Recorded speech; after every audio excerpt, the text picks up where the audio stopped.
Bonjour, je m'appelle Nabila Mokrani et je travaille au musée d'ethnographie en tant que cuisinière et médiatrice culturelle. Ça fait à peu près 10 ans que je travaille ici. Avant ça, j'ai fait mes études à Neuchâtel. En fait, je suis venue dans l'intention de passer ma licence d'ethno et d'aller ailleurs, et puis je suis restée ici. Alors, je passe une partie de mes journées en cuisine parce que je prépare à manger pour le café du musée. On propose toujours une petite restauration pour les visiteurs, parfois des repas aussi. Et un dimanche par mois, on propose aussi un brunch. Donc là, c'est moi qui prépare le buffet.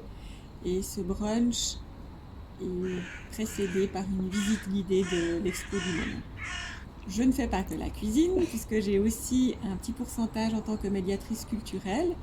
Et là, je propose des ateliers pour les enfants, des visites guidées, et puis je participe aussi à l'organisation de certains événements, toujours dans le but de mettre en valeur les expositions du même.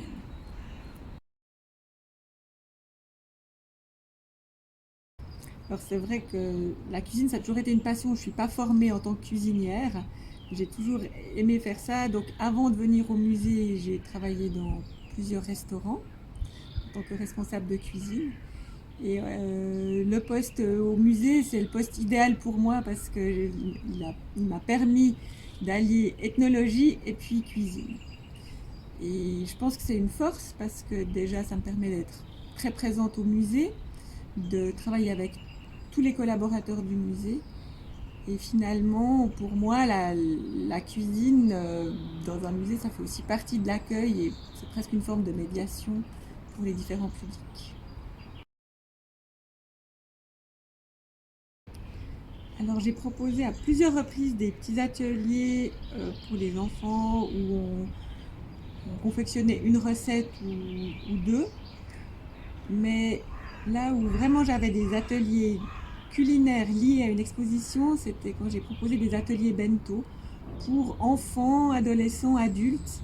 Et c'est vrai qu'ils avaient un grand succès. Donc ces bento, c'est ces boîtes de repas que les Japonais prennent à l'école ou au travail. J'ai proposé une dizaine d'ateliers. C'était lié à l'exposition Imagine Japan qu'on a montré en 2014. Et c'est vrai que ces ateliers ont eu un grand succès. Puis moi, j'avais du plaisir à accueillir les gens dans ma cuisine aussi.